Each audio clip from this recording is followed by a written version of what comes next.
La fusion est la plus grande idée de tous les temps. Ce n'est pas qu'un power-up, c'est la seule idée qui transforme la défaite totale en victoire absolue. La victoire, ce n'est pas seulement mettre KO son adversaire, c'est l'écraser par un énième mouvement de résistance, au moment où tout semblait perdu. Prendre l'ennemi à revers philosophiquement, apposer son humanité face à sa monstruosité, pouvoir sauver les êtres chers, garantir un avenir à la génération future, permettre à celle-ci, encore immature dans le temps présent, de tenir tête à la plus virulente menace jamais connue. Parfois même, cette fusion permet de sauver un semblable au bord du précipice. Quand deux légendes, notamment Goku et Vegeta, échouent, elles disparaissent pour créer une troisième entité. Gogeta et Végéto, ce ne sont pas simplement Goku plus Vegeta, ce sont des êtres nouveaux, avec une personnalité, une attitude, une aura. La fusion exige le sacrifice ultime dans un shonen. Renoncer à son ego,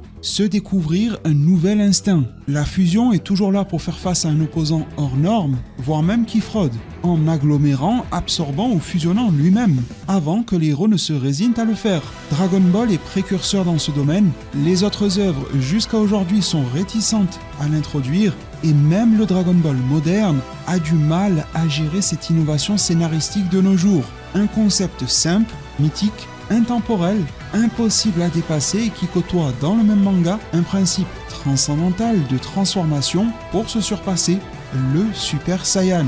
Et le flow de la fusion, c'est secondaire mais marquant. Inutile d'en parler, il s'exprime tout seul. Dis-moi une idée plus forte, moi j'attends.